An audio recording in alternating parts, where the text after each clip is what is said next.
एक छोटे से गांव में मिट्टी के घर, कच्ची गलियां और दूर तक फैले खेत थे। उसी गांव में एक लड़का रहता था।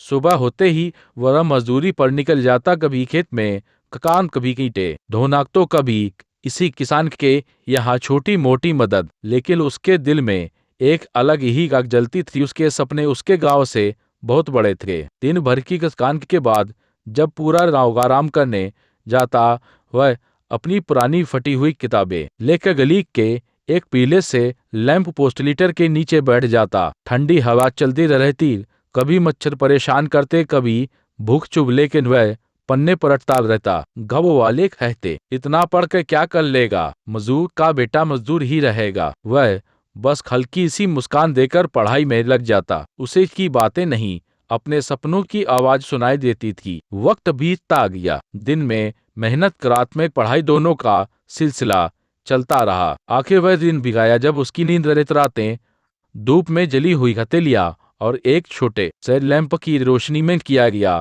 संघर्ष रंग लाया। वह बड़े इम्तिहान में पास हो गया, एक साधारण गांव का लड़का बन गया। जब वह यूनिफॉर्म पहनकर अपने गांव लौटा तो लोग उसे देखते ही रह गए।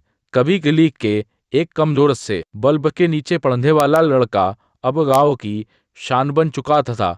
उसने गांव में कई बदला किए, ने स्कूल खुलवाए, गांव की सड़कों को दुरुस्त करवाया, गरीबों के लिए योजनाएं शुरू की और बच्चों को पढ़ाई के लिए प्रोत्साहित किया। लीटर गांव के बूढ़े लोग कहते हैं, हमारा बेटा हमारा गौरव है। और वह हमेशा विनम्र होकर कहता, मैंने सिर्फ मेहनत की है, असली ताकत तो मेरी माँ की दुआओं में, गांव की मिट्टी में और उस छोटे से लैंप में थी जिसने अंधेरी रातों में मेरा साथ दिया।